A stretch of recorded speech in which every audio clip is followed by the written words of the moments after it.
नमस्कार, मैं हूं प्रवीण गौतम।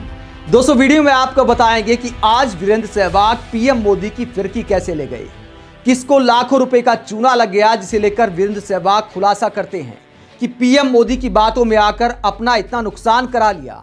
और उसके बाद वीरेंद्र सहवाग ने वो पोस्ट डिलीट क्यों किया। पोस्ट डिलीट करने के बाद वीरेंद्र सहवाग कहां पहुंच जाते हैं, पूरी कहानी आपको बताते हैं। पहले आपको वीरेंद्र सहवाग का पोस्ट दिखाते हैं जो सोशल मीडिया पर आया तो बवाल कट गया। और उसके बाद वीरेंद्र सहवाग पोस्ट डिलीट करके भाग गए। लेकिन पोस्ट में क्या लिखा है वो बड़ा दिलचस्प है। वीरेंद्र सहवाग अपने एक स्टाफ का जिक्र करते हैं जो मोदी जी के जबरदस्त फैन हैं। वीरेंद्र सहवाग ने पीएम मोदी का 19 जून का एक ट्वीट निकाला। आप देख सकते हैं 19 जून 2024 को पीएम मोदी ने यह पोस्ट किया था। और इस पोस्ट में पीएम मोदी एक रीट्वीट करते हैं। दोस्तों, वीरेंद्र सहवाग पीएम मोदी का 19 जून 2024 का एक पोस्ट रिपोस्ट करते हैं। पीएम मोदी का एक ट्वीट खोज कर निकालते हैं और उसे दोबारा से पोस्ट करते हैं, रिपोस्ट करते हैं, रिट्वीट करते हैं। और एक लंबा चौड़ा पोस्ट वीरेंद्र सहवाग ने लिखा है जो उनके एक स्टाफ का दर्द बयां करता है कि पीएम मोदी की बातों में आकर कैसे चूना लग गया और पीएम मोदी ने आखिरकार क्या बातें की थी। पीएम मोदी ने यह ट्वीट किया था और इसमें पब्लिक सेक्टर बैंक की तारीफ की गई है। पहले MyGov इंडिया के ट्विटर हैंडल से यह पोस्ट किया जाता है जिसमें कहा जाता है कि देखिए PSU बैंक यानी पब्लिक सेक्टर बैंक ने कितनी शानदार वापसी की है, क्या शानदार कमबैक किया है जो कि अविश्वसनीय है।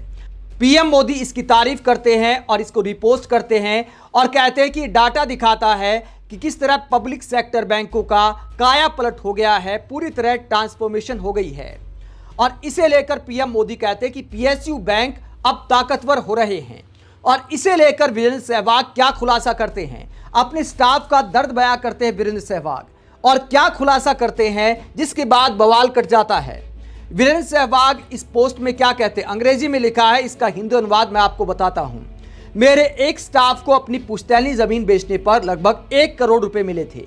हमारे माननीय प्रधानमंत्री के इस ट्वीट के एक दिन बाद 80 लाख में उन्होंने बताए गए 4 में से 3 PSU बैंक के शेयर खरीद लिए, Canara bank, bank of Baroda और यूनियन बैंक। शेयर प्राइस इस प्रकार थे 120 रुपए, 286 रुपए और 143 रुपए। वो माननीय प्रधानमंत्री के जबरदस्त फैन हैं। लेकिन अब 3 महीने बाद भले ही बाजार दिन ब दिन ऑल टाइम हाई पर पहुंच रहा है, लेकिन उसके स्टॉक 20% से ज्यादा नीचे हैं और उसकी लागत पर पहुंचने के लिए 25 से 30% के ऊपर जाने की जरूरत है। आगे सहवाग लिखते हैं, उन्होंने अपने दोस्तों को भी इन्हें खरीदने की सलाह दी कि PSU बैंकों की हालत बदल गई है। आश्चर्य की बात यह है कि इस ट्वीट के बाद यानी प्रधानमंत्री के ट्वीट के बाद ये 3 शेयर कभी उस प्राइस पर वापस नहीं गए, जबकि निफ्टी 10% ऊपर है। उनके मन में तरह तरह के विचार आते हैं कि क्या सरकारी डेटा ट्वीट उन्हें फंसाने के लिए था, क्या उन्हें PSU बैंकों पर भरोसा करना चाहिए, क्योंकि उनके सभी 3 स्टॉक गिर रहे हैं। वो अब भी मोदी जी की कसम खाते हैं, लेकिन तेजी के बाजार में भारी पतन को समझने में असमर्थ हैं। विशेषज्ञ उन्हें क्या सलाह देंगे, क्योंकि वो दहशत में हैं, क्योंकि उन्होंने अपनी नेटवर्थ का एक बड़ा हिस्सा यहां लगा दिया है।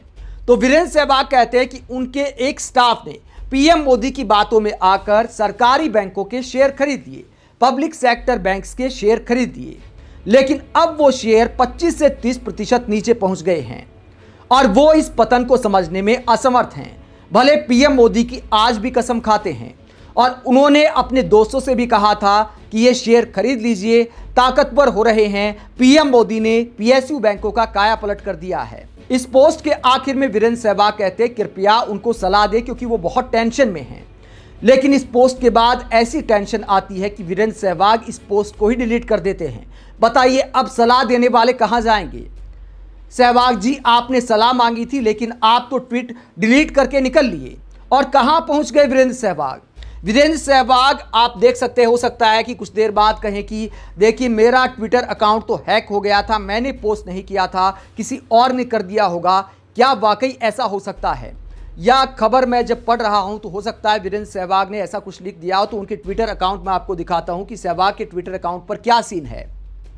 ये वीरेंद्र सहवाग का ट्विटर हैंडल है। आखिरी पोस्ट 1 घंटे पहले, इसे नीचे अगर जाएंगे तो 15 सितंबर की पोस्ट है। यानी वीरेंद्र सहवाग ने अब तक इस ट्वीट को लेकर सफाई नहीं दी है और इस ट्वीट को करने के बाद वो बजरंगबली की शरण में चले गए हैं।